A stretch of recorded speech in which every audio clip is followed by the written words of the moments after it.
अस्सलामुअलैकुम व्यूअर्स, उम्मीद करती हूँ आप सब खैर-ओ-आफियत से होंगे।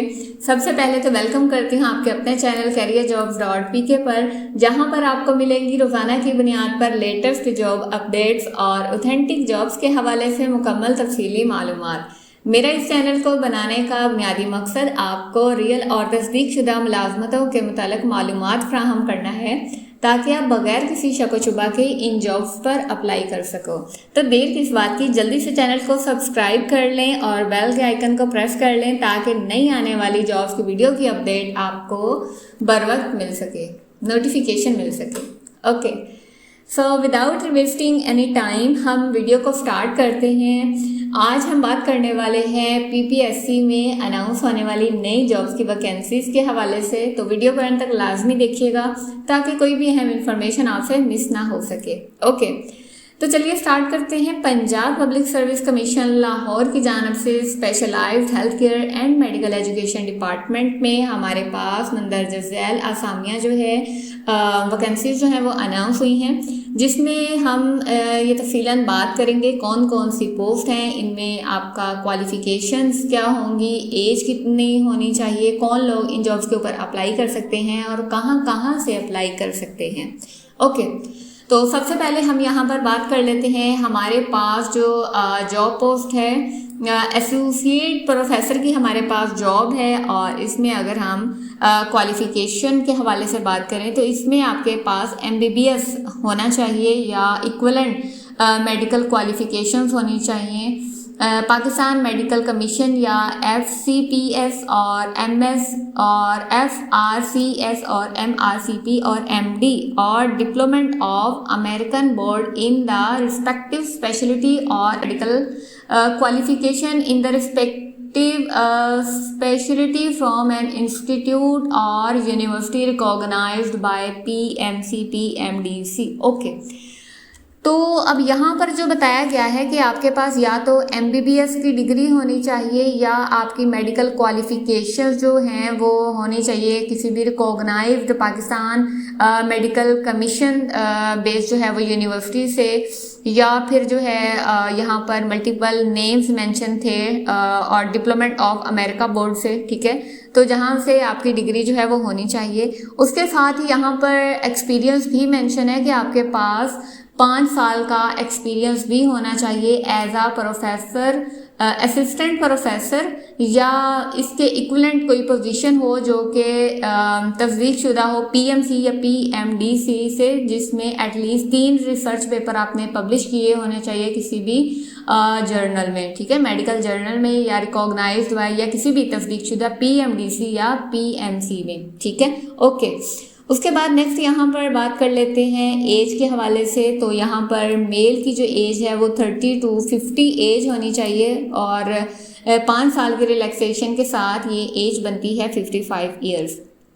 उसके बाद अगर हम यहाँ पर फीमेल की एज के हवाले से बात करें तो फीमेल की एज 30 से लेकर 50 तक होनी चाहिए। इसमें 8 साल की रिलैक्सेशन के बाद इसकी टोटल एज बनती है 58 ईयर्स, ठीक है। मतलब कि मेल और फीमेल दोनों ही जॉब्स के ऊपर अप्लाई कर सकते हैं, और उनकी जो एज जो रिक्वायर्ड है वो मेल की जो है 55 तक हो सकती है, फीमेल की जो है वो 58 तक हो सकती है, ठीक है।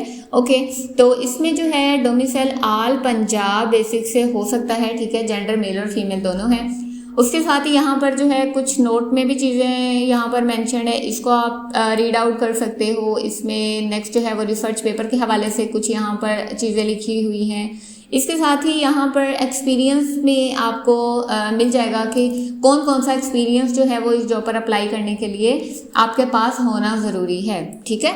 ओके, उसके साथ ही अब अगर हम यहाँ पर दूसरी पोस्ट के हवाले से बात करें तो हमारे पास एसोसिएट प्रोफेसर ऑपरेटिव डेंटिस्ट्री की जो है वो पोस्ट है। यहाँ पर ये भी रेगुलर बेसिक पर है, ठीक है। इसमें भी जो हमारे पास अगर हम क्वालिफिकेशंस या एक्सपीरियंस के हवाले से अगर हम बात करें तो यहाँ पर BDS और equivalent dental qualification recognised by Pakistan medical commission जो है पाकिस्तान मेडिकल कमीशन से रिकॉग्नाइज जो है पोस्ट ग्रेजुएट क्वालिफिकेशन होनी चाहिए, MDS in the relevant subject और other equivalent qualification recognised by Pakistan medical commission, ठीक है।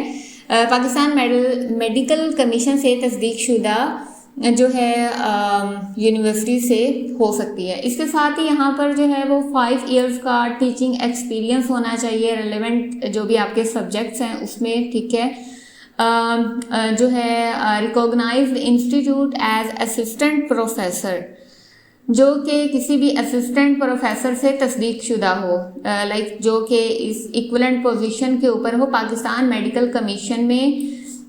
इसके साथ ही जो है 3 रिसर्च पेपर पब्लिश किए हों मेडिकल जर्नल में, ठीक है, एज आ असिस्टेंट प्रोफेसर। अच्छा जी, इसके साथ ही यहाँ पर मज़ीद भी जो है वो यहाँ पर लिखा हुआ है कि मज़ीद आपकी क्या एजुकेशन होनी चाहिए। इसके साथ ही यहाँ पर ये भी मेंशन है कि आपका 7 साला जो है वो टीचिंग एक्सपीरियंस भी होना चाहिए as assistant professor in the respective subject, ठीक है। और इसमें जो है वो 5 रिसर्च पेपर भी आपने पब्लिश किए हों किसी भी मेडिकल या डेंटल जर्नल में while working as a assistant professor, ठीक है। ओके, इसके साथ ही यहाँ पर मज़ीद फर्दर नोट लिखा हुआ है, इसको आप पढ़ सकते हो। नेक्स्ट जो है वो रिसर्च पेपर के हवाले से इन्होंने थोड़ा सा डिटेल में लिखा हुआ है। दैन फर्दर यहाँ पर एक्सपीरियंस के हवाले से जो है वो थोड़ा सा डिटेल में चीज़ें लिखी हुई हैं कि किन किन चीज़ों के अंदर आपका मुकम्मल एक्सपीरियंस होना चाहिए। इसी के साथ नेक्स्ट यहाँ पर एज के हवाले से बताई गई है। मेल की एज आप चेकआउट कर सकते हो 30 to 50, रिलैक्सेशन में जो है वो 5 इयर्स का लगा के टोटल 55 इयर्स और फीमेल का 58 इयर्स। इस जॉब के ऊपर भी मेल और फीमेल दोनों ही अप्लाई कर सकते हैं। डोमिसाइल आपका पंजाब का होना चाहिए। उसके साथ ही नेक्स्ट पोस्ट है हमारे पास एसोसिएट प्रोफेसर की है, ठीक है। उसके साथ ही असिस्टेंट प्रोफेसर पीडियाट्रिक और हीमेटोलॉजी ऑनकोलॉजी, ठीक है। और ये हमारे पास जो है वो फर्दर यहाँ पर जॉब्स जो हैं वो अनाउंस हुई हैं, तो आप अपनी एलिजिबिलिटी क्राइटेरिया के तहत देख सकते हो कि आपने किन किन जॉब्स के ऊपर अप्लाई करना है। ओके, अब यहाँ पर ये बात तो हो गई कि हमारे पास कौन कौन सी वैकेंसीज जो हैं वो अवेलेबल हैं, बट अब हमने इन वैकेंसीज के ऊपर अप्लाई किस तरह से करना है, अब ये हम देखते हैं नेक्स्ट। ओके, सबसे पहले तो आपने पीपीएससी की ऑफिशियल वेबसाइट के ऊपर आ जाना है। लिंक मैं आपको डिस्क्रिप्शन बॉक्स में प्रोवाइड कर दूंगी। आपने यहाँ पर आने के बाद सिंपल यहाँ पर आपके पास जो है वो राइट साइड पे जो है वो एक बटन है अप्लाई ऑनलाइन का, ठीक है। आपने सिंपल इस अप्लाई ऑनलाइन के बटन पे क्लिक करना है। जैसे ही आप इसके ऊपर क्लिक करोगे तो यहाँ पर एक छोटा सा जो है पॉपअप आ गया। मैं इसको जो है I have read and understood this कर देती हूँ, ठीक है। अब यहाँ पर हमारे पास जो है वो एडवर्टाइजमेंट भी जो है वो ओपन है। इसमें हमारे पास जो है मुकम्मल हर पोस्ट के हवाले से जो है उन्होंने लिखा हुआ है। उसके अलावा जो है उसकी फ़ी क्या होगी और अप्लाई करने के लिए देन डिपार्टमेंट यहाँ पर मेंशन है, कौन कौन से डिपार्टमेंट में उनकी जॉब हो सकती है। उसके साथ ही जो है वो यहाँ पर क्लोजिंग डेट लिखी है कि इन जॉब्स पर अप्लाई करने की लास्ट डेट क्या होगी। ओके, अब हमने जो है मिसाल के तौर पर मुझे इस पहली पोस्ट के ऊपर जो है वो अप्लाई करना है, तो मैं किस तरह से करूँगी, मैं सिंपल इस लिंक को इस नेम के ऊपर क्लिक करूँगी, ठीक है। अच्छा जी, ये मेरे पास क्लिक नहीं हुआ, मैं दोबारा से ट्राई करती हूँ। तो ओके, तो ये मेरे पास ओपन हो गया। अब यहाँ पर आप फर्दर जो है पोस्ट डिटेल्स के हवाले से पढ़ सकते हो।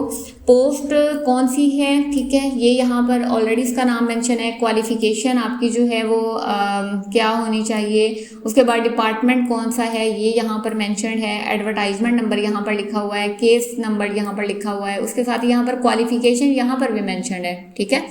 आप सारी क्वालिफिकेशन जो है वो यहाँ से भी रीड आउट कर सकते हो, आप एडवर्टाइजमेंट के अंदर भी मेंशन है। उसके बाद यहाँ पर लिखा total number of post, total 4 जो है वो यहाँ पर पोस्ट हैं। वुमेन के लिए जो है वो जस्ट 1 है और इसके साथ ही किसी भी स्पेशल पर्सन के लिए नहीं है, ठीक है। स्पेशल जोन कोटा यहाँ पर नहीं है, कोई अदर कोटा यहाँ पर नहीं है।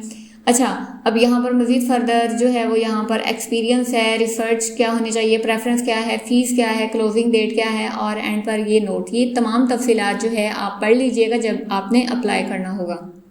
ओके, अब ये पढ़ लिया। अब हमने नेक्स्ट जो है वो क्या करना है, यहाँ पर जो है आपके पास ये भी मेंशन है कि स्टेप बाय स्टेप प्रोसीजर क्या होगा।